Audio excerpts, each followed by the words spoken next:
اعوذ بالله من الشیطان الرجیم بسم الله الرحمن الرحیم. راځو نن د موږ اولنی درس د اکسس پروګرام د سیسو اکسس پروګرام اولنی درس نبدي کې فقط د اکسس پروګرام معرفي کوي. اکسس د څه لپاره استفاده کیږي، د څه لپاره استفاده کوو. اول خو اکسس در معلوم د مثال مختلف لکه څنګه چې په افیس 2014 کې 2019 تقریبا یو استدی د کوم افیس دی دا تقریبا یو شی دی، سه ډیر فرق نشته کې به هم کوم تغیرات راغلي هغه به ان شاء الله وای. اوس راځو اول د لکه ورپ مثال ورډ پروګرام ویلای، اکسل ویلای، پاور پوینټ دی هر یو تعریف وکنه. اوس دې هم د تعریف لري، خو دا پروګرام چې د نسبت اکسل او ورډ او پاور پوینټ د زیات وخت نه ځکه دې کې به ډیټابیس جوړوي او ډیټابیس هر بټن چې دا هر نقطه چې دا هغه د کوډینګ مخته دي، که چېرته مو کوډینګ ورته ونه کو بیل کوډینګ څخه مخته نه دي. اوس راځو اول چې دا تعریف هم زه دا سلاید راخلاصوم. په دې سلاید کې راځم اکسس پروګرام در طرف. اکسس پروګرام چې دا اکسس نو مختلف یو استاد شاید یو رقم تعریف کې، بل استاد بل رقم تعریف کې. مثال تاسو سرچ وکړئ یو رقم تعریف مثال په یو مثال کې چېرته جی جی بی ټی ته وساغه ورکړي مثال یو رقم تعریف درته راخلي، مثال داسې ګوګل ته ور شاید بل رقم تعریف درته راخلي. اول چې دا واتس ام اس اکسس یعنی اکسس پروګرام چې دا مایکروسافت اکسس دلته ګورئ دا انګلیسي هم ده او پښتو هم ده. اوس د ساده پښتو داسې ویلی چې اکسس یو د مایکروسافت کمپنۍ تولیداتو څخه ده چې د ډیټابیس جوړولو او اداره کولو لپاره استفاده کیږي. داسې ساده تعریف ده که اکسس د مایکروسافت کمپنۍ تلل شوی پروګرام ده چې د ډیټابیس جوړولو او اداره کولو لپاره ترې استفاده کولی شي. یا مثال داسې ویلی چې د کومې ډیټا مجموعې ته چې ویل کېږي اکسس ویل کېږي. د ډیټا یا معلوماتو مجموعې ته چې ویل کېږي ډیټا اکسس ویل کېږي. خو اصل کې دا ډیټا چې د مجموعې ته بیا چې ویل کېږي ډیټابیس ویل کېږي. اوس دلته ګوره موږ ته ډیټابیس راغلی. ډیټابیس چې ده ډیټابیس از کلیکشن اف ډیټا، یعنی د ډیټا معلوماتو مجموعې ته ډیټابیس ویل کېږي. موږ مخکې په اکسس باندې خبرې وکړې چې څه ته ویل کېږي، د ډیټابیس اداره کولو او منیج کولو ته اکسس ویل کېږي. اوس ډیټابیس د ګور عبدالغلام تعریف کې هم کافي ده چې د ډیټا معلوماتو مجموعې ته ډیټابیس ویل کېږي. خو دا چې هم ویله چې مجموعه د ارتباطي ابجکټ فایلونو چې د خاص مقصدونو لپاره ترې استفاده کوي هغه ته ډیټابیس ویل کېږي. صحیح سو. اوس دغه ابجکټ بیا چې د مثال دلته ګوره ابجکټ فایل نه ابجکټ فایل نه چې دا به هم اوس درته تعریف کوو، وروسته عملي هم درته کوم. صحیح سو. اوس ابجکټ فایل هغه ده چې دننه په یو بل فایل کې موجود وي، هغه ته ابجکټ فایل کې. مثال خبرې موږ چې ډیټابیس جوړولو شی به جوړولو ټیبل به جوړو کنه. ټیبل مثال یو د سټوډنټ ټیبل راځي، مثال ټیچر راځي، مثال ګوره د فیس راځي، مثال پروګرام راځي، مثال د ګټې د تاوان راځي، مثال ګوره هغه ایکسپنس او مصارف راځي. نو دا ټیبل چې دی اوس په چیش کې راځي، په اکسلس کې داخل کې راځي. نو دا د څه په نامه یادېږي؟ ابجکټ فایل په نامه یادېږي. اوس هغه ابجکټ فایل هغه فایل نه چې دننه په یو بل فایل کې موجود هغه د ابجکټ فایل په نامه یادېږي. صرف ان شاء الله خلاصو. نو دا کم هغه بیخي کم معلومات اوس دې نه کولی شي مثال تاسو ان شاء الله اخذ کولی شئ. صحیح سو. بیرته راځو. اوس مثال ابجکټ فایل زه درته وکړم په پینټ پروګرام کې. موږ پینټ پروګرام راخلاصو. صحیح سو. د ما وینډوز 11 ده هغه سره خو ان شاء الله بلد دی، وینډوز سره خو مشکل نشته. زه مثال راځم دلته دا ډیټابیس مثال خبرې ډیټابیس جوړ کوم. مثال د چا په نامه دلته ورته د شمس غزنه اکاډمي لپاره دی جوړ کو. صحیح سو. دلته ورته لیکم شمس غزنه اکاډمي ورته لیکم، اکاډمي ورته لیکل. صحیح سو. دا مثال ډیټابیس د شمس غزنه په نامه. خو له وروسته دلته موږ باید ډیټابیس جوړو. ډیټابیس خو داسې نه دی چې منځور سره ډیټابیس جوړ شي نه، دا کار غواړي. اول مثال خبره یو ټیبل بدل ته راځي، مثال بل به د استادانو لپاره راځي، او بل به مثال راځي د پروګرام لپاره راځي، یا مثال دلته ګوره د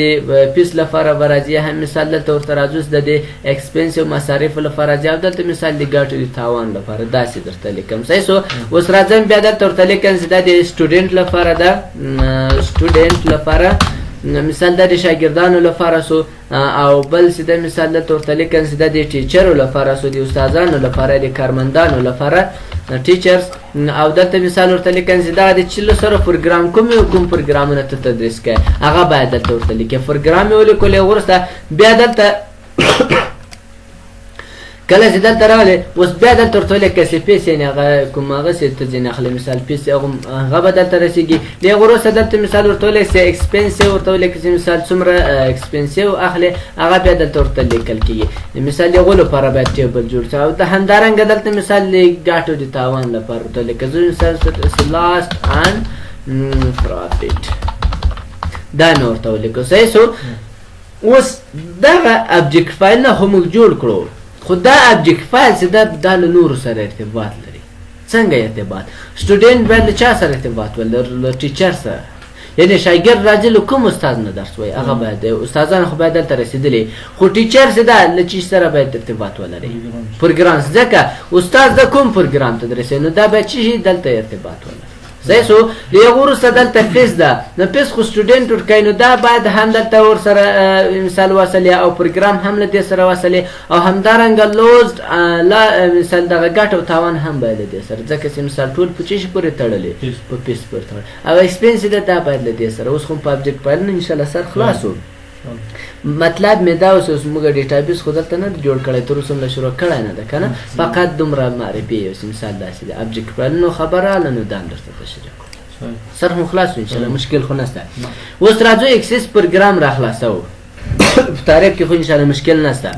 ښه اوس راځو اکسس پروګرام را خلاصوو نو کومه طریقو نه اکسس پروګرام را خلاصېږي په دې باندې خبرې کوو اوله خو تاسو په ډیسکټاپ صفحه چې کله رایټ کلیک وکړئ رایټ کلیک هم چې وکړو موږ دلته نیو لرو نیو ته چې کله راغلی هغه پروګرامونه ستاسو په خپل کمپیوټر کې انسټال کړي د ټولو لیست دلته راځي مثال کولورا ده فوټوشاپ ده یا مثال ګوره پاور پوینټ ده یا هم مثال موږ کوم یو پروګرام پکار دی اکسس کلیک وکړئ اکسس پروګرام په صفحې ته راسي کلیک وکړئ اکسس به درته راخلاصېږي یوه طریقه دوهمه طریقه شارکټ جوړوئ خو شارکټ نه ورته جوړوي له هغه وروسته دوهمه طریقه سټار بټن سټار بټن چې کله پریس کړو له هغه وروسته ګورئ تاسو ته اول به دلته کې دلته نه و آل اپس باندې کلیک وکړئ اوس هغه پروګرامونه چې تاسو په کمپیوټر کې نصب کړي هغه ټول دلته راځي خو دا یې په چی شي منظم کړي په ای بي سی منظم کړي ګوره د کوم پروګرامونه چې په ای باندې شروع شوي دي هغو لیست دلته ده کوم چې په سی باندې شروع شوي دي هغو دلته ده او په اف باندې دغسې لاندې اکسل د اکسس دلته ده کلیک وکړئ تاسو به اکسس پروګرام را خلاص دوهمه طریقه درېیمه طریقه ران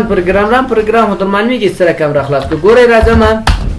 تاسو به دغه سټارټ بټن ونیسئ یا وینکي وینډوز چې هر نمبر ته دا به ونیسئ ار به پریس کړئ تاسو به کوم پروګرام را خلاصئ ران سره خلاصو موږ ګورئ اکسل لیکو اکسل کله چې ورته ولیکو نو موږ ته به چی را خلاصئ اکسل پروګرام به راته را خلاصئ خو وورډ چې ورته ولیکو وورډ څه رقم کوي نه را خلاصئ ولې موږ باید چی ورته ولیکو وین وورډ باید ورته ولیکو اوس اکسس ته هم که چېرته مثال موږ اکسس ولیکو ډرک را خلاصوي نه موږ پینټ ته چی شی لیکل ام اس پینټ مرته لیکو ام اس پینټ مرته لیکو موږ ته پینټ پروګرام را خلاصوي اوس نو دلته هم اکسس ته به تاسو لیکئ ام اس اکسس به ورته لیکئ ام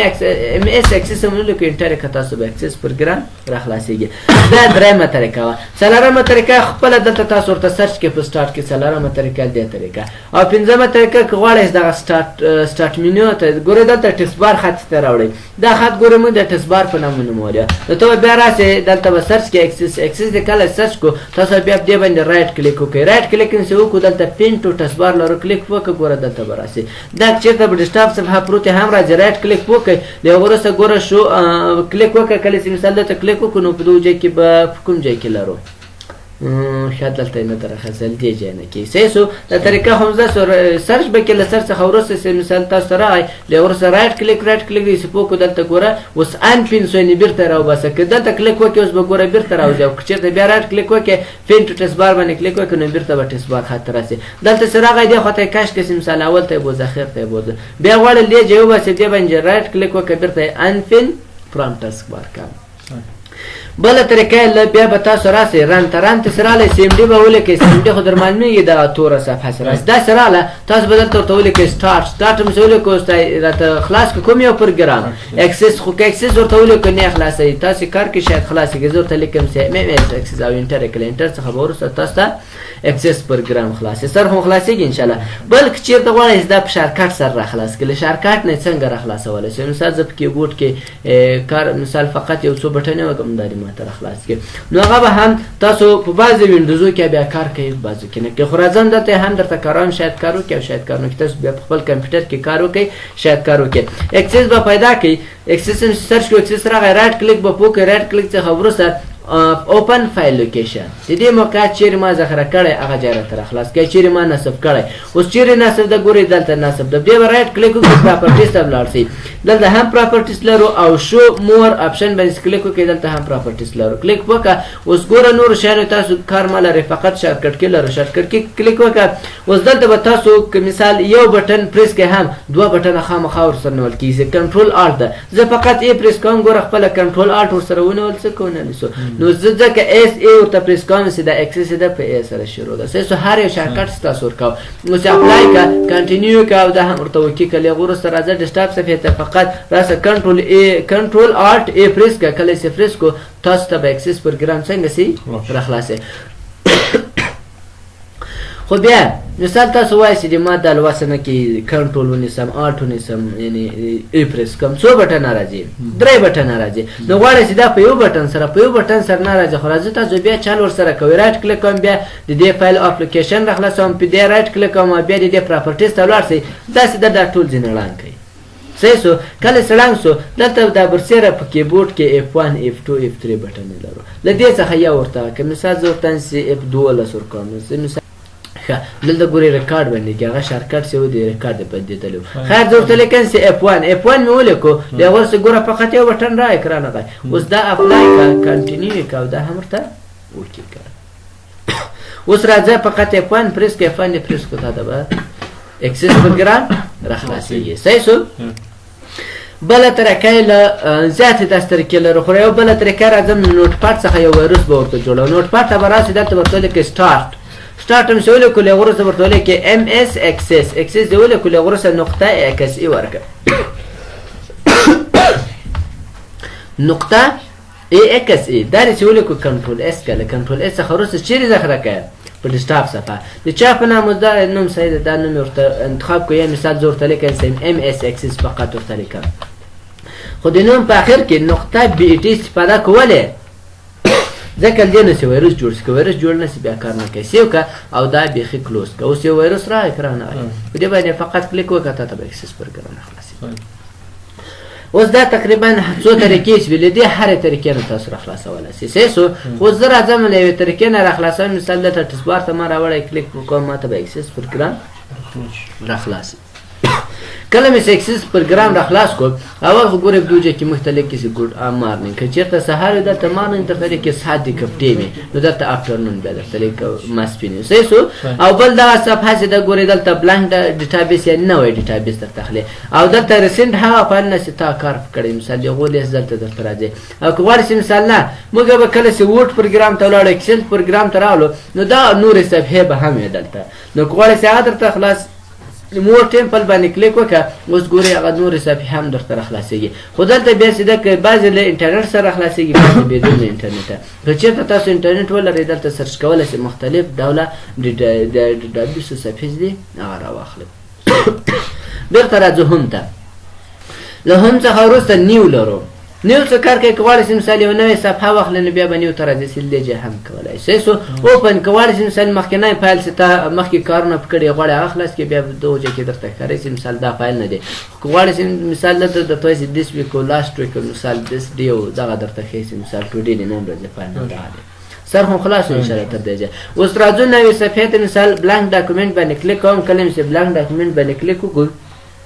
په ایکسل او پورټ کې داسې اوس کله چې بلانک ډاکومنټ باندې کلیک وکړو اتوماتیک به موږ ته صفحه خلاص وه خو دلته چې دا بلانک ډیټابیس اوس درته وایي چې فایل نیم اول به ته نوم ورکوي چا په نوم خپل ایکسل ډیټابیس نوم ورکوي ډیټابیس 1 ډیټابیس 2 ډیټابیس 3 داسې تر اخره پورې ته به خپل نوم ورکوې او بل څه دا دلته به فایل فات مثال ته به چېرته دا ذخیره کوې عجایب ورته انتخابه کوې که چېرته مثال تاسو یو ډیټابیس جوړوئ یعنې ډېر صحیح ډیټابیس جوړوئ هغه به ډیسکټاپ صفحه نه ذخیره کوئ هغه به مثال داسې ګوښه ځای ذخیره کوئ لکه ډي ډرایو او ای ډرایو صحیح شو اوس د مثال دلته ورته اخلم د خالد ډیټابیس په نامه دا مې خالي ډیټابیس ورته ولیکو. له هغه وروسته دلته راځو فایل چیرې ذخیره کوي. که چېرته زه کریټ باندې کلیک وکړم دا ډاکومنټ کې ذخیره کوي. ورته فایل باندې دغه فولډر باندې کله کلیک وکړو ورته دا ذخیره کوم زه ډاکومنټ کې. خو تاسو به ډیټابیس دا تاسو په ډیسکټاپ څخه ډاکومنټ ډاونلوډ او بلې ځای کې نه ذخیره کوي. اوس دا داسې مهم فایل نه ده نو زه کې کوم ورته دلته ذخیره کوه. اوس ګوره درته وایي سی ډرایو یوزر د حکیمې په نه حکیمې ټیک د مثال یوزر نیم ده چیرې ذخیره کیږي په ډاکومنټ کې ذخیره کیږي کریټ کا. کله دې کریټ کو اوس دغه څه ده د اکسس پروګرام صفحه ده. صحیح یې انټرفیس ده. دا صفحه به تر ترڅ تیار دلته ټیبل ده دا به تاسو بندوي. صحیح دا طریقه هم ټیبل جوړیږي. اوس راځم کنټرول دبلیو به پریس کوي. کله چې کنټرول دبلیو پریس کو نو تاسو به دغه اکسس کوم ټیبل سره خلاص هغه به بند شي. سر هم خلاص ان شاء الله. اوس دا د اکسس هغه دلته ګوره تاسو لیکلی چې آل اکسس آبجیکټ او کوم ټیبل نه چې جوړو هغه چی راځي دلته راځي. مثال خبره کریټ ته راځو او بل خبر اکسل مګر اکسل پروګرام ویل او ورډ پروګرام ویل کنه پاورپوینټ موږ به هم منو تراو هم منو به دا کلیپ بورډ شروع کو او دلته مثال سور به فلټر ور شروع کو دا منو به ختمه سو بیا راغله کریټ دا به ختمه سو بیا بدل تراو نه دلته نه ده دا تاغه شان نه ده. اکسس د په څلور شپږ شانه ولاله په یو ان شاء الله سبا خبرې کو. فقط شانه نور په منو غانو په هیڅ نه کوس. فقط چې شبه کو دلته به کوډینګ کوي. څنګه ډیټابیس جوړ کو څنګه یو بټن جوړ کو هغه څنګه کار وکړي څنګه ماشین حساب جوړ کو داس مخته بزوي. سر هم خلاصو ټیبل بل دې چې راوړون داس دې ان شاء الله سبا ته بیا پوهه کو مشکل خو نه ان شاء الله. سوال هم نه لري نو دغه د نن ورځې فقط د اکسس پروګرام سوال لاندې معرفي و کته نه مشکل خو نه لري. سوال پوښتنه هم نه لري. خدینن ورځې لپاره به باسي.